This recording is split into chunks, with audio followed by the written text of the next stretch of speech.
Bonsoir mesdames, bonsoir messieurs. Bienvenue à la Cinémathèque Suisse pour cette soirée exceptionnelle consacrée à l'événement culturel majeur de la Suisse romande. On attend de pied ferme cette belle fête qui va commencer le 18 juillet prochain. Je pense que les répétitions vont bon train, malgré la météo un peu capricieuse. Donc voilà, on est réunis aujourd'hui pour cette fête incroyable. Une fête qui a été inscrite au patrimoine mondial de l'humanité par l'UNESCO, c'est dire son importance. Une fête qui se perpétue de génération en génération, avec à chaque fois une nouvelle version de cette fête. Une fête qui remonte qui a maintenant 222 ans, j'ai bien fait mes calculs et j'ai demandé confirmation à la confrérie, donc ça fait bien 222 ans. La première fête ayant eu lieu en 1797. Voilà, donc évidemment que c'est une fête qui a été longtemps, qui a inspiré énormément d'artistes, ensuite de photographes à la fin du 19e siècle, et ensuite c'est l'invention du cinéma en 1895 qui va permettre en fait de figer, si je puis dire, ces images en mouvement de ces spectacles magnifiques. Donc en fait, ce soir, vous allez assister à différents extraits des différentes fêtes, les 5 fêtes du XXe siècle, 1905, 27, 55, 77, 99. Donc je vous rassure, ça ne va pas durer non plus 4 heures, c'est-à-dire la durée de ce magnifique coffret DVD que nous sortons en ce moment, mais on va vous proposer des extraits qui dureront 1 heure. Donc ce coffret DVD, c'est un travail de très très longue haleine qui est édité aux éditions de la RTS, en collaboration avec la Cinémathèque Suisse, qui a participé à un grand nombre de restaurations de ces films, ainsi qu'un certain nombre de laboratoires. D'ailleurs, je salue au passage la présence de Color Grade, je crois que les responsables sont là. La complicité aussi de Roland Cosandé, qui est aussi dans la salle, historien, grand spécialiste des fêtes des vignerons. Et donc, si je vous encourage évidemment vivement, à la suite de cette projection, à vous porter acquéreur de ce coffret ou de l'offrir à vos proches. C'est également un coffret qui est disponible sur la boutique en ligne de la RTS, de la Cinémathèque, ainsi que au musée de Vevey et dans les boutiques de la Fête des Vignerons. Et donc, j'ai le plaisir, pour évoquer ce projet et cette fête, j'appelle sur cette scène d'abord l'abbé président de la confrérie des vignerons. J'ai nommé Monsieur François Margot. Bienvenue.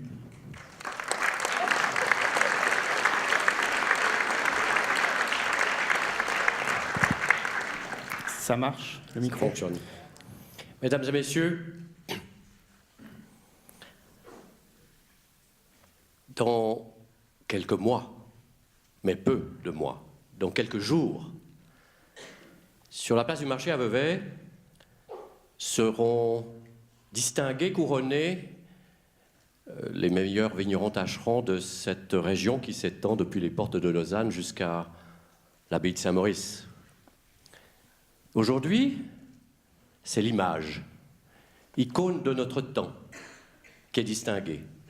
Grâce aux efforts conjugués de spécialistes de la restauration, de conservateurs des images, de la radio-télévision suisse romande, de nombreux professionnels de la mise en valeur de ces images. Images qui, pour la confrérie des vignerons, sont essentielles à la perpétuation du souvenir de la tradition. Cette tradition, elle vit. Vous avez parlé de l'UNESCO tout à l'heure. L'UNESCO, dans sa terminologie, considère que la fête des vignerons, comme d'autres traditions, est une tradition vivante. Et si elle vit dans le cœur de ce pays, bien sûr.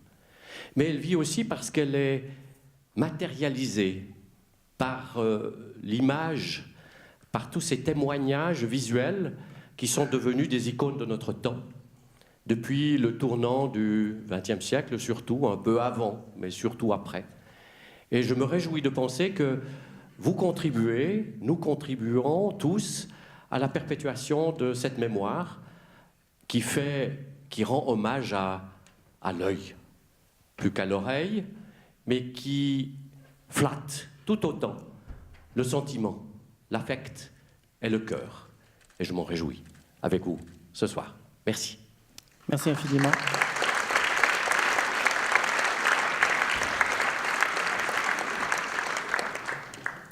Donc j'appelle maintenant sur scène Pascal Critin, directeur de la RTS, qui a fait le déplacement. Merci infiniment d'être là ce soir. Merci, Monsieur l'abbé président, Mesdames, Messieurs, en vos titres et fonctions, chers amis de la fête des vignerons. Moi, je ne devais pas être là ce soir, en tout cas pas pour faire un discours. Je devais être là pour regarder ces beaux films que je me réjouis de découvrir avec vous, mais voilà, un collègue n'a pas pu venir et on m'a demandé si je pouvais venir dire deux mots. Ce que je fais d'ailleurs avec beaucoup de plaisir. Mais si je vous dis ça pour commencer, c'est qu'il se trouve que j'ai eu le bonheur aussi d'écrire quelques lignes dans le livret. Alors je me suis dit, mais qu'est-ce que je vais pouvoir dire que je n'ai pas déjà dit dans le livret ? Dans le livret, je vous parle, vous le lirez peut-être, de transmission de témoins. Et je me suis dit en venant ici qu'effectivement, on a tendance dans notre société à opposer la tradition, qui est bien vivante, comme l'a dit l'abbé président, parce que la tradition, ça vient d'un mot latin qui veut dire transmission. Et donc, la tradition, ça n'est pas le folklore, qui est un arrêt sur image, à un moment donné de l'histoire, de l'évolution artistique. La tradition, c'est quelque chose qui est perpétuellement vivant, c'est un bien commun, un bien qu'on partage, un bien qui forge une partie de notre identité, qu'on transmet comme ça, de génération en génération, et forcément, chaque génération reprend le flambeau, le témoin, et en fait quelque chose. Et c'est ça qui est intéressant dans la tradition, c'est qu'elle nous permet d'ajouter des couches, des épaisseurs de peau, si vous voulez, qui font qu'à la fin, on est toujours plus riche de ces traditions et toujours plus riche de ces couleurs. On a tendance dans la société à opposer la tradition avec l'innovation. Il faut être moderne, il faut être dans le temps, il faut être en phase. Alors vous savez, dans le domaine des médias, on sait ce que c'est que l'innovation, hein, on est extrêmement secoué par ça. Je ne vais pas vous faire ici un discours là-dessus, vous êtes au courant, vous êtes des acteurs de ce grand bouleversement, de ces grands changements aussi. Puis parfois, quand on essaie de changer quelque chose dans les médias, ça fait beaucoup de bruit. Hein. Vous pouvez lire la presse ces derniers temps, j'ai quelques travaux sur ce plan-là à faire, ces temps-ci. Mais disons, ce qui est intéressant, c'est que cette innovation, en fait, c'est la sœur jumelle de la tradition. Parce que, comme je l'ai dit, la tradition permet justement de se réinventer et en fait de s'adapter. Et l'innovation permet de s'adapter et sans se déjuger, en fait en gardant des valeurs profondes, qui on est substantiellement. Ça, c'est essentiel, garder sa mission, garder sa valeur profonde, garder le cap sur ce qu'on est fondamentalement.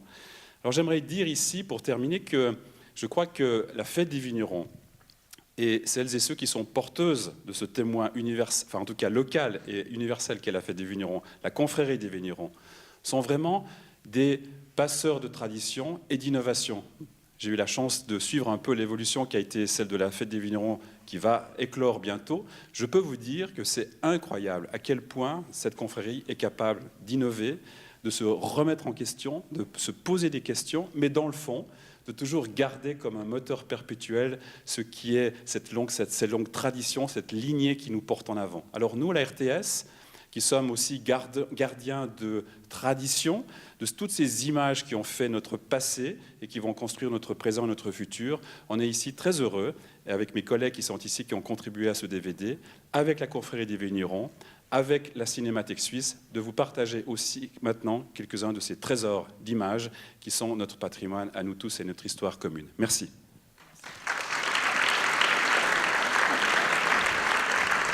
Donc, j'appelle à présent Caroline Fournier, ma collègue chef du département film, qui va vous dire quelques mots sur la restauration des 3 premiers films que vous allez voir. Alors, bonjour, je suis très heureuse effectivement de cette opération qui a été quand même rendue possible par la confrérie des vignerons qui nous a permis de restaurer ces films en apportant leur soutien, ainsi que Mémoriave qui soutient la plupart de nos restaurations.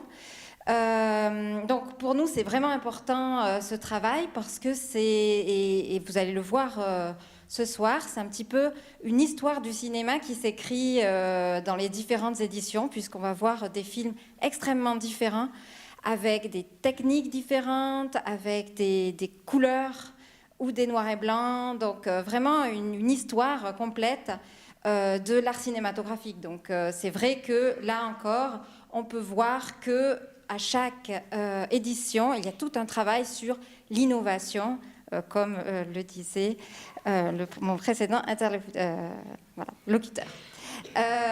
Donc voilà, donc c'est aussi ce qu'on essaie de transmettre à la Cinémathèque, donc le patrimoine, mais comme quelque chose qui doit être dans le présent. Donc effectivement, ces films, ils étaient endommagés, notamment surtout le premier film, celui de 1905, qui était quand même dans un état déjà un petit peu usé par le temps, un peu cassé. Et donc, on a dû vraiment faire un travail de réparation énorme. Il avait déjà été sauvegardé, mais comme vous le savez tous, aujourd'hui, il ne suffit pas d'avoir des sauvegardes photochimiques, il faut aussi pouvoir donner accès aux œuvres. Donc là, on a fait vraiment un travail de numérisation où on a essayé de vraiment être fidèle au travail des couleurs. Donc ce travail de numérisation a été fait au laboratoire Ivanti à Paris. Ensuite, on a un deuxième travail énorme qui a été fait, cette fois-ci de sauvegarde et de numérisation de tous les films de 1927, dont vous allez voir beaucoup d'extraits. Enfin 2 gros extraits. Et donc là, il s'agit à la fois d'une restauration numérique et photochimique. Et il a été mené par le laboratoire Cinégrel. Donc là aussi, les films ont donné lieu à un grand travail de restauration aussi et de réparation, donc qui a été mené en interne par ma collègue Carole Delesser, qui est la spécialiste à la Cinémathèque pour tous les films de la Fête des Vignerons. Donc elle est trop timide, donc c'est moi qui parle à sa place, mais réellement c'est elle qui a fourni un énorme travail sur ces films, avec Roland Gossandet, qui l'a aidé aussi à identifier en fait les différents fragments, à dater, voilà, tout ce travail-là. Et puis on a effectivement fait un travail sur un film plus récent, où notre contribution a été plutôt de l'ordre de l'analyse. C'est celui de la fête de 1955, qui a été fait cette fois au laboratoire Color Grade, précédemment cité. Voilà, donc c'est vrai que c'est un travail où vous allez reconnaître des changements technologiques très importants. Et donc là aussi, on allie les innovations technologiques de nos scanners et, pour montrer ces traditions. Voilà. Merci Caroline.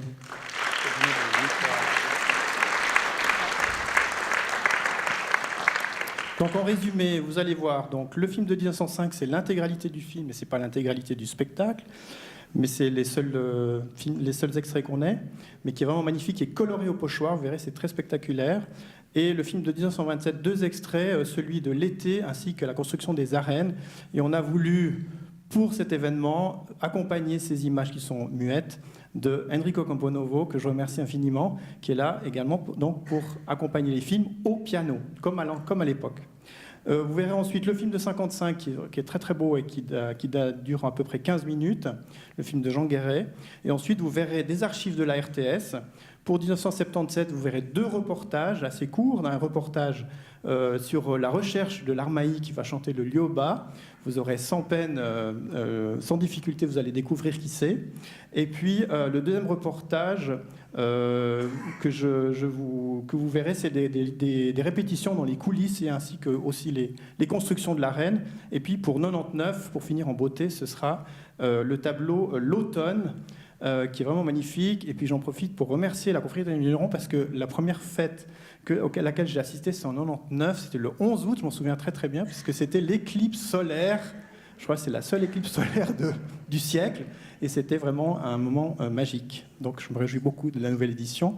Et puis, dernière chose, je vous signale un documentaire dans Histoire vivante qui passera le 2 juin, c'est un dimanche sur la RTS, qui reviendra également sur l'histoire de ces différentes éditions de la fête des vignerons. Voilà, j'en ai fini. Place aux images. Merci d'être venu. À tout à l'heure.